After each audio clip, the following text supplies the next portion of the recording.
Xin chào tất cả mọi người, chào mừng mọi người đã đến với kênh của mình Viva Rosé. Thì hôm nay mình sẽ hướng dẫn các bạn móc một chiếc túi xách có họa tiết trái tim nằm ở hai bên như thế này.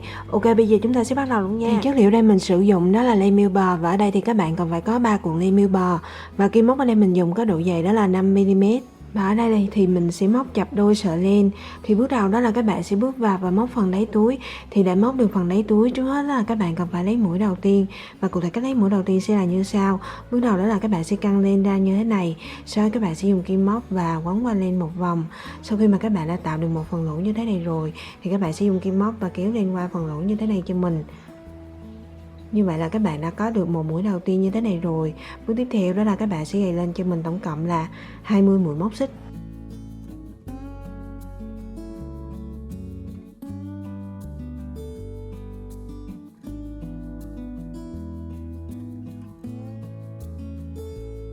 Sau khi mà các bạn đã gầy lên đủ 20 mũi móc xích rồi, bước tiếp theo đó là các bạn sẽ gầy lên một mũi móc xích nữa. Sau đó thì bỏ qua chân mũi đầu tiên, đâm vào chân mũi thứ hai này, móc lên một mũi móc đơn. Thì đến đây các bạn sẽ bắt đầu lặp lại các bước, đó là các bạn sẽ đâm vào mỗi một chân mũi và móc lên mỗi một mũi móc đơn cho đến hết chân mũi cuối cùng. Thì mình sẽ tiếp tục hướng dẫn các bạn nha.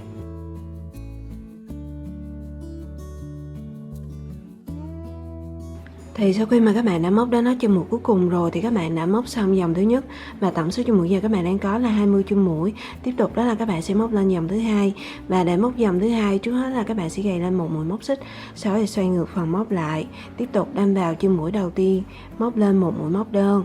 Thì đến đây các bạn sẽ bắt đầu lặp lại các bước, đó là các bạn sẽ đâm vào mỗi một chân mũi và móc lên mỗi một mũi móc đơn cho đến hết chân mũi cuối cùng. Và sau khi mà các bạn đã móc xong dòng thứ hai rồi, với các dòng còn lại các bạn cũng sẽ làm lại các bước tương tự giống như là dòng thứ hai mình đã hướng dẫn. Và tổng số chân mũi sau khi mà các bạn móc xong cho mỗi dòng sẽ luôn được giữ nguyên là 20 chân mũi, và các bạn sẽ làm lại các bước như vậy cho đến hết dòng thứ 7. Thì mình sẽ tiếp tục hướng dẫn các bạn nha. Sau khi mà các bạn đã móc đến hết dòng thứ 7 rồi, thì bước tiếp theo đó là các bạn sẽ kết mũi lại bằng cách là móc lên một mũi móc xích, sau đó thì các bạn sẽ kéo lên ra một đoạn và dùng kéo cắt đi phần đoạn len thừa này cho mình.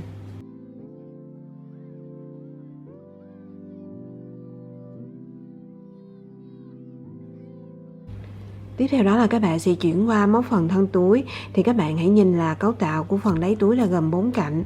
Thì các bạn sẽ bắt đầu móc từ chân mũi thứ tư của cạnh thứ nhất, sau đó đến cạnh thứ hai, tiếp tục là cạnh thứ ba, cuối cùng là cạnh thứ tư và các chân mũi còn lại của cạnh thứ nhất. Và cụ thể cách móc sẽ là như sau. Và ở đây mỗi một dòng của cạnh thứ nhất sẽ tương ứng với lại là một chân mũi. Thì trước hết là các bạn sẽ đâm vào chân mũi thứ tư này, sau đó thì dùng len và lấy mũi đầu tiên. Tiếp theo đó là các bạn sẽ kéo mũi đầu tiên mà các bạn vừa mới gầy qua chân mũi thứ tư này cho mình.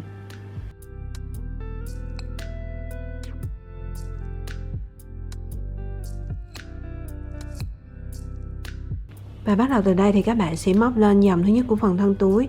Và để móc lên dòng thứ nhất, trước hết đó là các bạn sẽ móc lên 3 mũi móc xích nữa. Sau đó thì các bạn sẽ đâm vào 3 chân mũi kế tiếp, móc liên tục 3 mũi móc kép trên 3 chân mũi.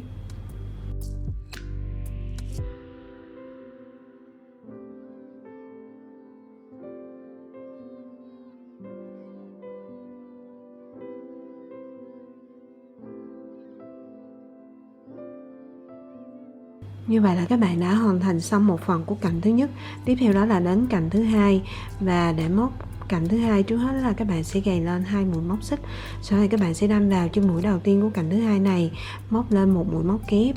Thì đến đây các bạn sẽ bắt đầu lặp lại các bước, đó là các bạn sẽ đâm vào mỗi một chân mũi và móc lên mỗi một mũi móc kép cho đến hết chân mũi cuối cùng của cạnh thứ hai. Thì mình sẽ tiếp tục hướng dẫn các bạn nha.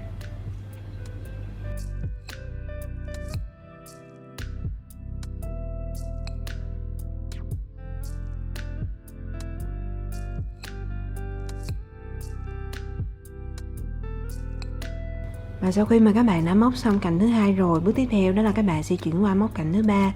Và để móc cạnh thứ ba, trước hết đó là các bạn sẽ móc lên 2 mũi móc xích, sau đó các bạn sẽ đâm vào mỗi một chân mũi của cạnh thứ ba và móc lên mỗi một mũi móc kép. Và sau khi mà các bạn đã móc xong cạnh thứ ba rồi, tiếp theo đó là các bạn sẽ chuyển qua móc cạnh thứ tư, và cách móc cạnh thứ tư sẽ tương tự giống như là cạnh thứ hai mình đã hướng dẫn. Sau đó là đến các chân mũi còn lại của dòng thứ nhất thì các bạn sẽ đâm vào và móc lên mỗi một mũi móc kép. Và khoảng cách giữa các điểm giao nhau của mỗi cạnh thì các bạn sẽ móc lên 2 mũi móc xích. Và mình sẽ gặp lại các bạn sau khi mà các bạn đã móc xong dòng thứ nhất nha.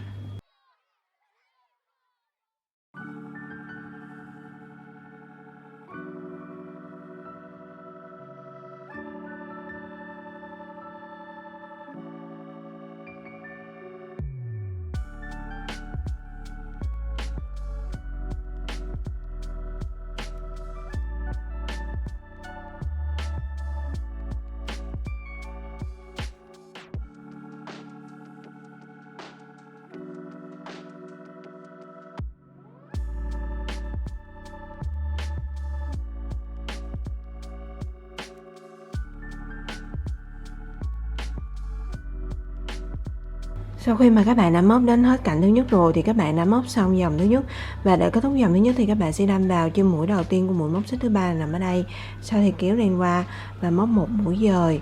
Tiếp theo đó là các bạn sẽ móc lên dòng thứ hai, và để móc dòng thứ hai trước hết đó là các bạn sẽ gầy lên 3 mũi móc xích, sau thì đâm vào 3 chân mũi kế tiếp, móc liên tục 3 mũi móc kép trên 3 chân mũi.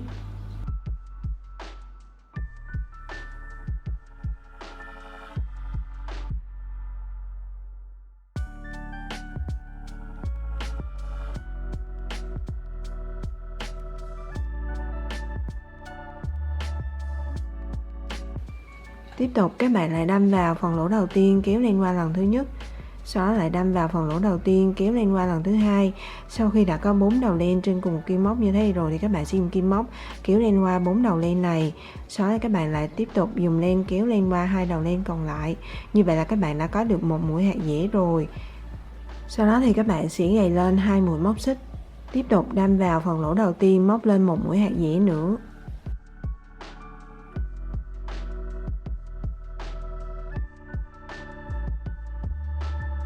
Như vậy là các bạn đã có được một mũi trái tim hạt dẻ như thế này rồi. Tiếp theo đó là các bạn sẽ đâm vào 20 chân mũi kế tiếp, móc liên tục 20 mũi móc kép trên 20 chân mũi.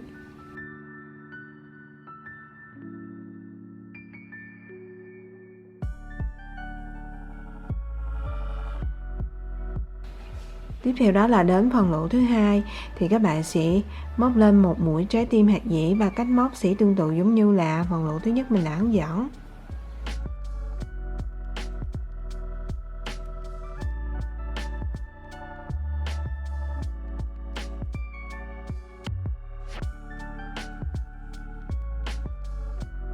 Thì đến đây các bạn sẽ bắt đầu lặp lại các bước như nãy giờ mình đã hướng dẫn, đó là đối với mỗi một phần lỗ thì các bạn sẽ đâm vào và móc lên mỗi một mũi trái tim hạt dẻ. Còn đối với các chân mũi còn lại của mỗi cạnh thì các bạn sẽ đâm vào mỗi một chân mũi và móc lên mỗi một mũi móc kép, và các bạn sẽ lặp lại các bước như vậy cho đến hết dòng thứ hai. Và sau khi mà các bạn đã móc xong dòng thứ hai rồi, với các dòng còn lại các bạn cũng sẽ lặp lại các bước tương tự giống như là dòng thứ hai mình đã hướng dẫn, và các bạn sẽ làm lại các bước như vậy cho đến hết dòng thứ 8 thì mình sẽ tiếp tục hướng dẫn các bạn nha. Sau khi mà các bạn đã móc xong dòng thứ 8 rồi thì tiếp tục đó là các bạn sẽ móc lên dòng thứ 9. Bởi dòng thứ 9 này các bạn sẽ giảm mũi ở cạnh thứ nhất và cạnh thứ ba, và cụ thể cách móc sẽ là như sau. Đầu tiên đó là các bạn sẽ móc lên 3 mũi móc xích, sau đó các bạn sẽ đâm vào chân mũi thứ hai và móc lên một mũi móc kép.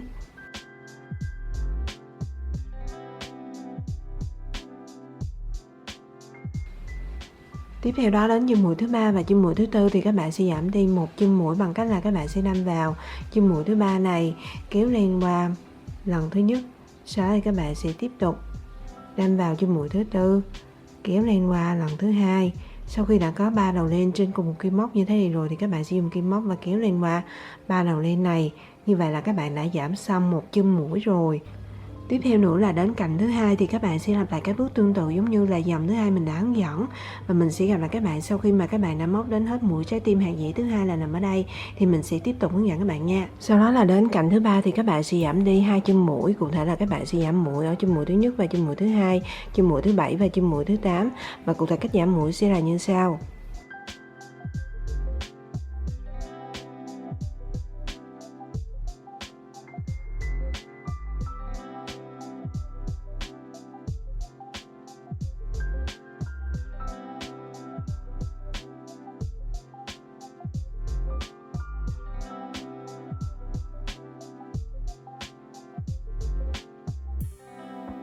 Tiếp theo đó là đến cạnh thứ tư thì các bạn sẽ làm lại cái bước tương tự giống như là các dòng bên dưới, và các bạn sẽ làm lại cho đến hết mũi trái tim hạt dẻ thứ tư.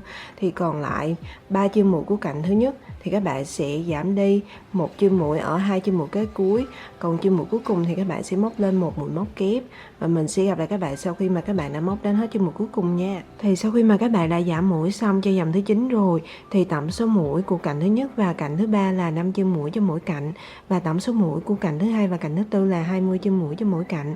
Tiếp tục đó là các bạn sẽ móc lên dòng thứ 10. Và ở dòng thứ 10 này các bạn lại tiếp tục giảm mũi ở cạnh thứ nhất và cạnh thứ ba, và cụ thể cách móc sẽ là như sau. Đầu tiên đó là các bạn sẽ móc lên một mũi móc xích, sau đó thì đâm vào chân mũi đầu tiên này, móc lên một mũi móc đơn. Sau đó thì các bạn sẽ đâm vào chân mũi thứ hai này, kéo lên qua lần thứ nhất, Tiếp tục đó là các bạn sẽ đâm vào chân mũi thứ ba, kéo lên qua lần thứ hai. Sau khi đã có 3 đầu len trên cùng kim móc như thế này rồi thì các bạn sẽ dùng kim móc và kéo lên qua 3 đầu len này. Như vậy là các bạn đã giảm xong một chân mũi rồi. Tiếp tục đó là các bạn sẽ móc lên một mũi móc xích, sau đó thì đâm vào phần lỗ và móc lên một mũi trái tim hạt dẻ.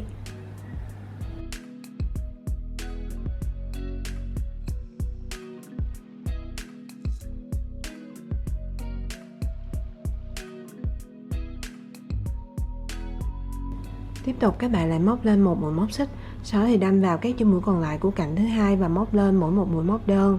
Và sau khi mà các bạn đã móc xong cạnh thứ hai rồi, sau đó là đến cạnh thứ ba thì các bạn sẽ lặp lại các bước giảm mũi tương tự giống như là cạnh thứ nhất mình đã hướng dẫn, đó là các bạn sẽ giảm mũi ở hai bên phần rìa, mỗi một bên các bạn sẽ giảm đi một chân mũi và các bạn sẽ giảm mũi ở chân mũi thứ nhất và chân mũi thứ hai, chân mũi thứ tư và chân mũi thứ năm. Sau đó là đến cạnh thứ tư thì các bạn sẽ lặp lại các bước tương tự giống như là cạnh thứ hai. Tiếp tục là đến hai chân mũi cuối cùng của cạnh thứ nhất thì các bạn sẽ giảm đi một chân mũi. Và đối với mũi trái tim hạt dẻ thì các bạn sẽ lặp lại các bước tương tự giống như là mũi trái tim hạt dẻ thứ nhất mình đã hướng dẫn. Và mình sẽ gặp lại các bạn sau khi mà các bạn đã móc đến hết chân mũi cuối cùng của cạnh thứ nhất nha.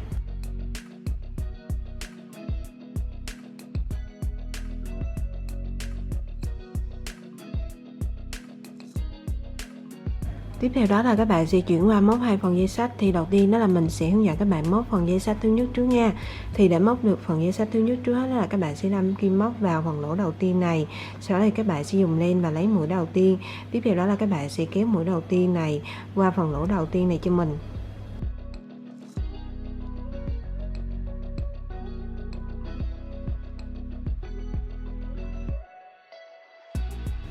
Và bắt đầu từ đây thì các bạn sẽ móc lên dòng thứ nhất của phần dây xách. Và để móc dòng thứ nhất trước hết là các bạn sẽ móc lên một mũi móc xích, sau đó thì kéo lên ra. Tiếp tục đó là các bạn sẽ đâm vào phần lỗ này, kéo lên liên tục qua 2 lần cho mình.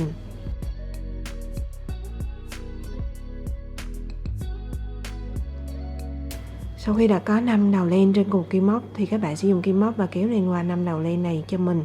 Như vậy là các bạn đã có được một mũi hạt dẻ đầu tiên rồi. Tiếp theo đó là các bạn sẽ đâm vào phần lỗ đầu tiên này và móc lên một mũi hạt dẻ thứ hai.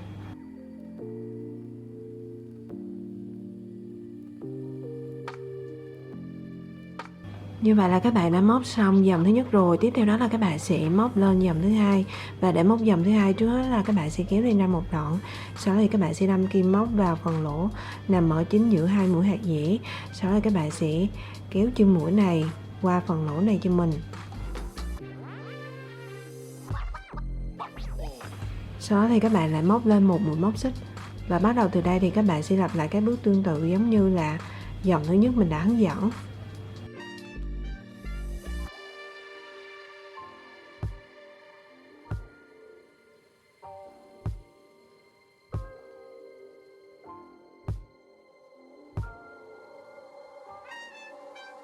Như vậy là các bạn đã móc xong dòng thứ hai rồi. Tiếp theo đó là các bạn sẽ móc lên dòng thứ ba. Và bắt đầu từ dòng thứ ba trở đi thì các bạn sẽ lặp lại các bước tương tự giống như là dòng thứ hai mình đã hướng dẫn. Và các bạn sẽ móc cho đến hết dòng thứ 16 thì mình sẽ tiếp tục hướng dẫn các bạn nha.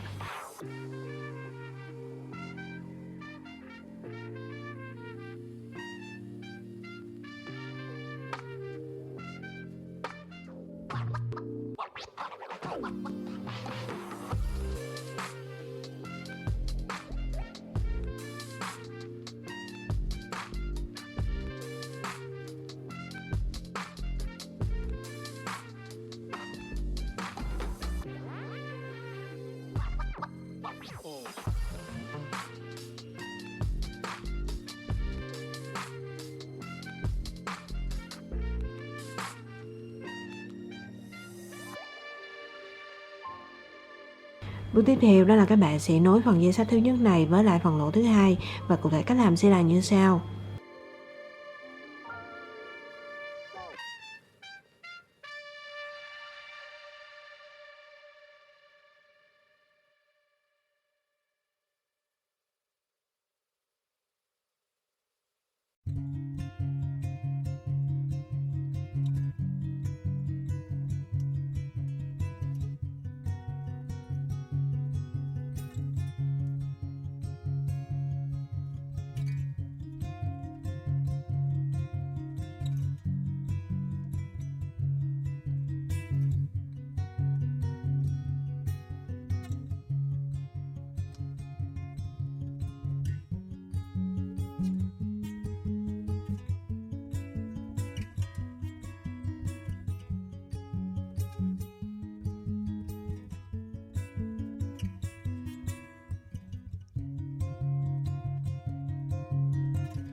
Ok, với phần dây xách còn lại, cách móc cũng sẽ tương tự giống như là phần dây xách thứ nhất mình đã hướng dẫn.